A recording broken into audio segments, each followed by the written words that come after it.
அடுத்த ப்ரோமோல நம்ம சேகர் பொண்டாட்டி மாட்ட போறாங்க. அதாவது சேகர் பொண்டாட்டி யாருன்னா, நம்ம கல்யாணி என்கிற ரோஹிணி மாட்ட போறாங்கன்னே சொல்லலாம். ஃபங்ஷன்ல வந்து சேகருக்கும் நம்ம கல்யாணிக்கும் கல்யாணம் நடந்தது ஒண்ணா பார்த்த சொந்தக்காரவங்க பார்த்துட்டு, "நீ சேகர் பொண்டாட்டி தானே?"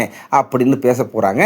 அத வந்து மீனா பின்னாடி இருந்து பேச போறாங்க. "எப்படி இருக்காங்க அந்த கல்யாணி?" அப்படிங்கிறப்ப, யார் அந்த கல்யாணின்னு நம்ம மீனா ஆராய்ச்சி பண்றப்ப, டப்புன்னு அவங்கள்லேருந்து கூட்டத்திலேருந்து தப்பிச்சிடுறாங்க. நம்ம ரோஹிணி என்ற கல்யாணி தப்பிச்சாலும், இது யாருங்கிறத வந்து கண்டிப்பா நம்ப மீனா ஆராய்ச்சி பண்ண போறாங்க. அத வந்து முத்துட்ட சொல்லப் போறாங்க. ஃபங்ஷன்ல வந்து நம்ம ரோஹிணிய பார்த்து ஒருத்தவங்க கல்யாணின்னு சொல்றாங்க அப்படின்னு.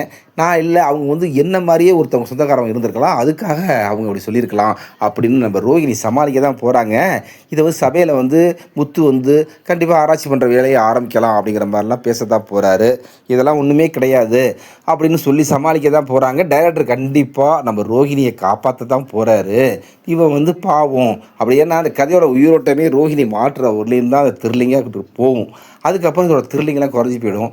அதாவது சிறடிக்கு ஆசை அப்படிங்கிற முடிவு கொண்டு வரணும்னா தான் நம்ம டைரக்டர் வந்து ரோஹிணியை மாட்ட விடுவார். அது வரலையும் அவங்க திருடுத்தம் பண்ணுறதை வந்து எல்லாரும் நம்புவாங்க. ஏற்கனவே கொஞ்சம் கூட வீட்டில் மரியாதையே இல்லை. தெரிஞ்சதுன்னா விஜயா கழுத்தரிச்சு கொண்டு